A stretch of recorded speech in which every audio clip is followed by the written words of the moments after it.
People, este va a ser el primero de varios tutoriales que voy a estar grabando respecto a ciertas tablas de Excel y ciertos recursos que vamos a utilizar o estamos utilizando en el curso de gerencia y gestión de bares y restaurantes, ya que bueno, entiendo que el trabajo diario, la falta de práctica en las plantillas y sobre todo bueno, el contenido de la clase, que suele ser bastante, pues puede llegar a ser, puede llegarse a olvidar cómo utilizar las plantillas, olvidar cómo utilizar ciertas partes particulares de la plantilla, sobre todo qué columnas debemos utilizar y qué columnas debemos dejar tranquilitas como están. Entonces nada, vamos a empezar con este tutorial rápido. Háganme el inmenso favor y me siguen en TikTok y en Instagram @gerencia para restaurantes. Así que empezamos con nuestra tablita de Excel, que es esta tablita que encontramos por acá. En esta tabla de Excel no solamente vamos a colocar la nómina como se expresa en esta primera que podemos encontrar por acá, sino que en la parte de abajo vamos a conseguir un conjunto de pestañas que me da la estructura de costos y sobre todo que me da una proyección a través de la facturación diaria.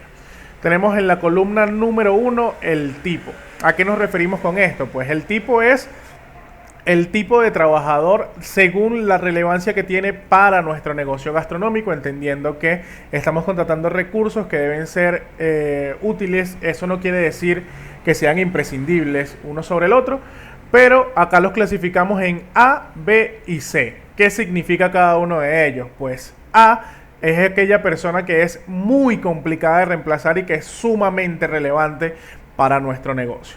Ahora, B es esa persona cuyo rol o cuyo trabajo es bastante significativo. Sin embargo, hay bastantes personas como es en el mercado, pero no me gustaría que se fuese de nuestro negocio, ya que invertimos en formación, invertimos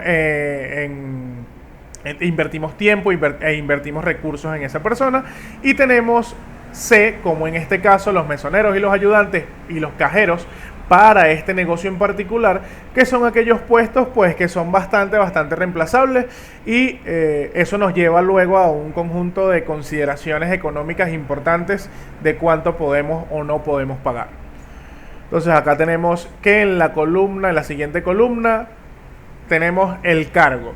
Aquí tenemos gerente, administrador, subgerente, etcétera, es decir, cada uno de los cargos. Si se fijan, acá están todos los cargos, pero por ejemplo dentro de este negocio, como lo pueden ver acá, no necesitamos capitán. Lo coloco porque es uno de los roles importantes en cualquier negocio, así no tienen que pensarlo, sino colocar la cantidad de estas personas que necesitamos. Eso nos lleva a la siguiente columna, que es la columna cantidad, donde vamos a colocar la cantidad de personas que necesitamos para este cargo. Es decir, en este restaurante el gerente es tipo A, difícil de reemplazar, no quiero que se vaya, y necesitamos un solo gerente. Pero podemos ver por acá abajo,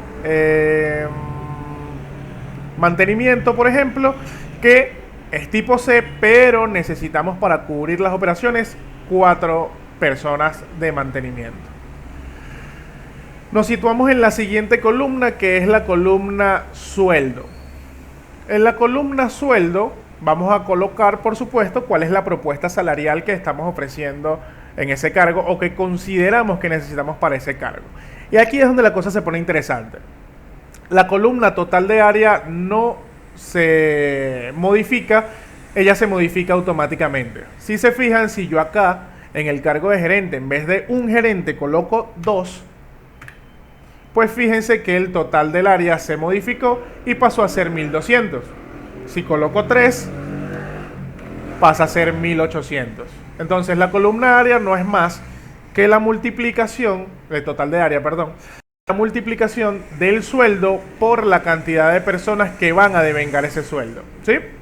Entonces continuamos y el resto de las columnas no se modifican salvo la columna transporte. La columna transporte porque bueno, el cargo o la consideración de transporte es propia por cada persona en muchos casos, debido a que unos viven más lejos que otros o que no todas las personas necesitan transporte por el horario en el que trabajan. Entonces acá podemos ver que cada uno está prorrateado a $50 y que por ejemplo en el caso de, ¿qué cargo es este? En el caso de los mesoneros, que van a ser 2, pues eso se convierte automáticamente en $100. Todas las columnas amarillas serán las columnas totales, es decir, la multiplicación de lo que estamos validando por la cantidad de trabajadores que tenemos. Mientras que las columnas rosa van a ser la unidad, es decir, por persona cuánto se está devengando de estos montos. Entonces eso nos lleva a estas columnas siguientes que no se modifican. Automáticamente la tabla te va a calcular cuánto se va a pagar de INSES por persona y cuánto se va a pagar de INSES por cargo. Es decir, fíjense acá, tenemos $2.4 se paga de mantenimiento, por mantenimiento de INSES, y en total, al ser 4 personas, se pagan $9.6. Lo mismo lo vamos a conseguir en el IBSS, lo mismo lo vamos a conseguir en prestaciones sociales y por la ley especial de pensiones. Eso nos lleva a esta última columna de acá, que dicho sea de paso tampoco se modifica porque se modifica automáticamente. Acá tenemos que un trabajador que nosotros le estamos pagando $600, vamos a colocarlo por acá para que no se olvide, a un trabajador que le estamos pagando $600, realmente nosotros le estamos pagando $833. ¿Por qué? O bueno, no le estamos pagando $600, pero nos está costando el trabajador $833. ¿Por qué?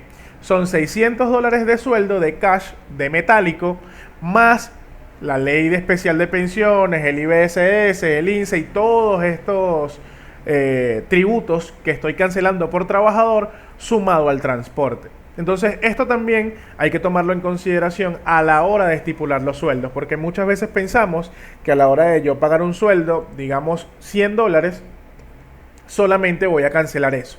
Y resulta que pues basado en el sueldo de cada trabajador hay que pagar un conjunto de tributos importantes para evitar sanciones, evitar demandas y un montón de variables más.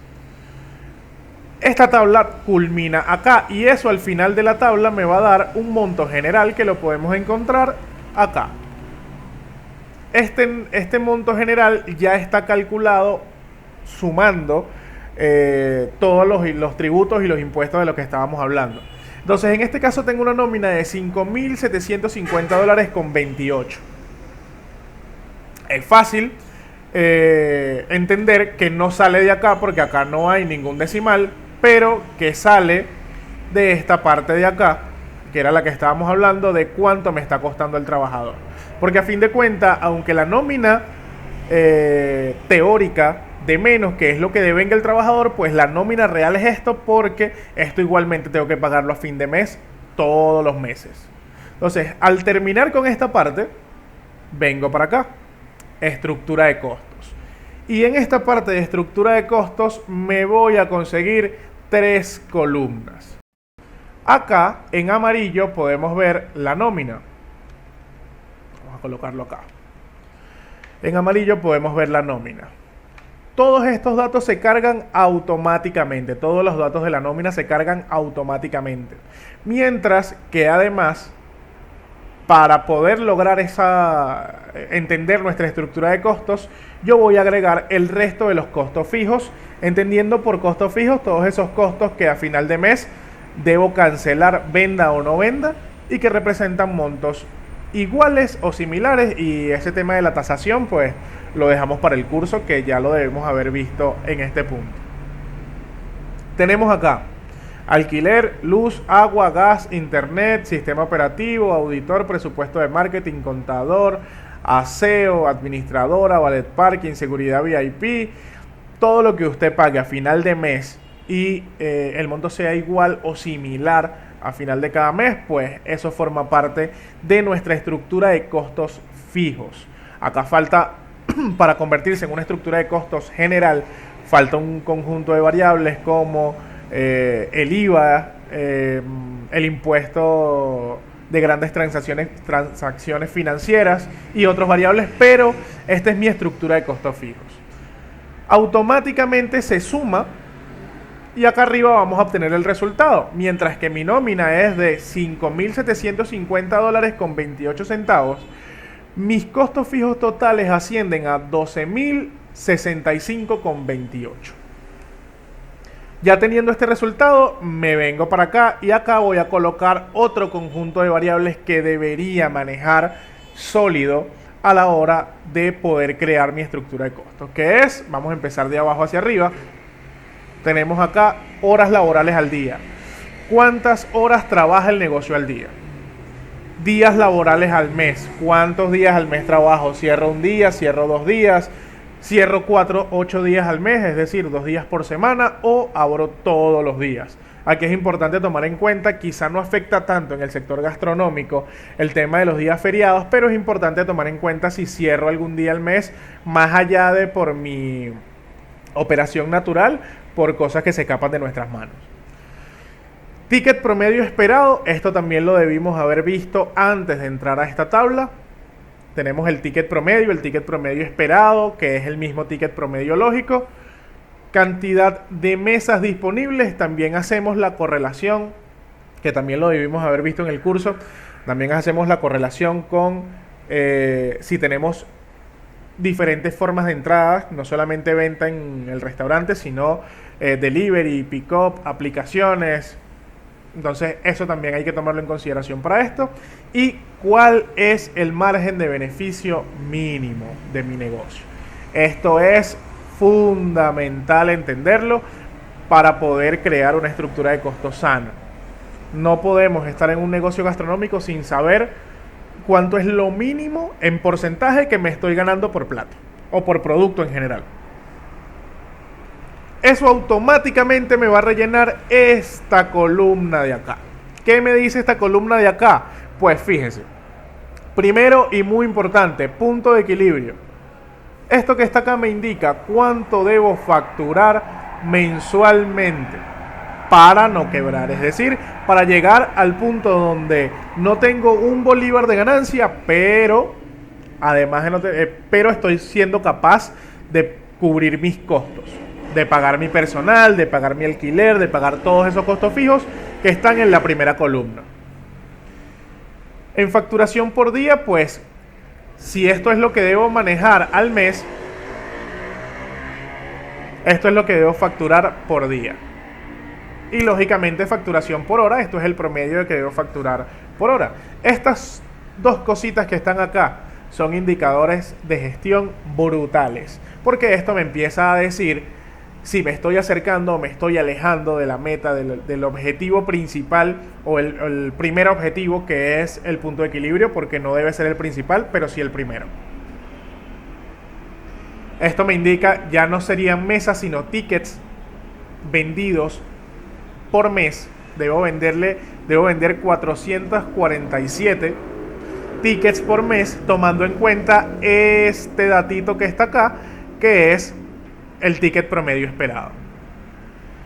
Y acá igual que en la parte de arriba tengo cuántos tickets debo vender por día, cuántos tickets debo vender por hora, y esto es mi punto de rentabilidad total. ¿Qué significa punto de rentabilidad? Pues ya lo habremos visto, pero para recordarles, es el punto mínimo de ganancia que quiero yo como dueño de negocio y que necesita el negocio realmente para poder seguir creciendo. Terminamos la parte de nómina, que es esta primera parte de acá, esta primera pestañita que vemos en la parte de abajo. Nos metemos en la estructura de costo y la terminamos, entendiendo que hay que colocar los costos fijos, sabiendo que la nómina se va a cargar automáticamente, y metiendo los datos que conseguimos por acá. Y por último nos venimos a esta partecita de acá que se llama facturación diaria. Y en la facturación diaria, sencillito, muy fácil, vamos a ir ingresando en la columna facturación cuánto facturamos en el día y cuántas mesas, o lo voy a cambiar acá en vivo, o cuántos tickets vendimos. ¿Por qué es importante esto? Porque si se fijan, en la última columna de esta parte indica ticket promedio. Este ticket promedio en el primer día fue de $125. Y recuerden que el ticket promedio que esperábamos era de 45. Entonces acá me dice, se vendieron $1,254 pero con un ticket promedio más elevado del esperado. Esto nos sirve para analizar si estamos vendiendo un ticket promedio por encima, por qué está pasando esto, y si estamos vendiendo un ticket promedio por debajo, por qué está pasando esto. Pero tomemos en cuenta de que este dato no siempre es totalmente sincero, ya que encontramos que vamos a obtener la facturación total con los tickets totales de venta. Es decir, acá no estamos tomando en cuenta el margen o el rango de normalidad del ticket promedio, sino que es un dato que pudiese estar sesgado. Hay que analizarlo, pero esto es un indicador primario, es decir, es un indicador que te sirve para prestar atención, pero no para tomar decisiones a priori. Y si se fijan en la columna en la fila de abajo, perdón, vamos a conseguir que se vendieron $658, pero en 36 tickets. Es decir, el ticket promedio fue de 18.28 y vean cómo automáticamente se coloca en rojo porque te dice, mira, el ticket promedio está por debajo de mi ticket promedio esperado. ¿Por qué está pasando eso? Y hay que analizar si es porque fue martes, como lo indica acá, o hay que analizar si fue un día especial, un día que llovió, o cuál fue la variable que determinó eso, o si sencillamente el valor percibido por el cliente está siendo mucho menor a lo que nosotros esperamos como ticket promedio. Por último, automáticamente se va a hacer una sumatoria que va a llegar acá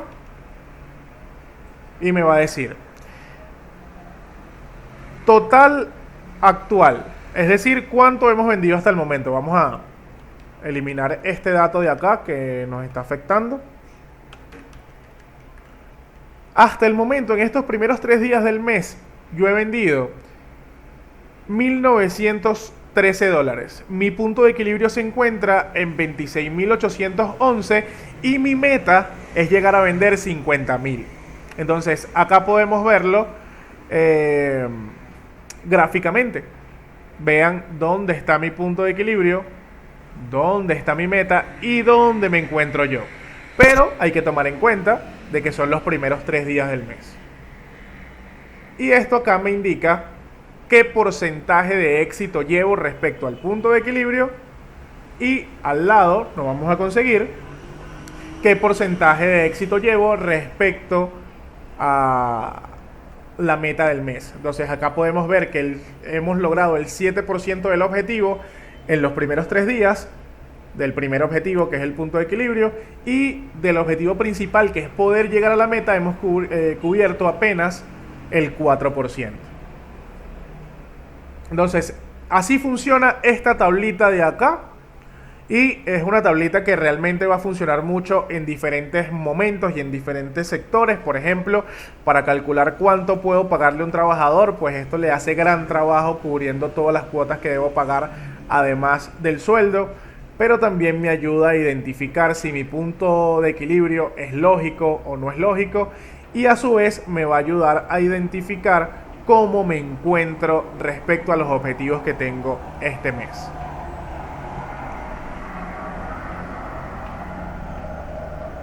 Entonces nada, espero que este mini tutorial les haya servido de bastante y que a partir de esto pues puedan utilizar en cualquier momento esta tabla, aun cuando hayan terminado el curso. Igualmente, como sabrán, pues estoy a su disposición totalmente aún después del curso, y si necesitan mi apoyo pues no es más que escribirme y responderé a la brevedad posible. Pues sin más nada que agregar, pues gracias, y recuerden por favor, no sean así.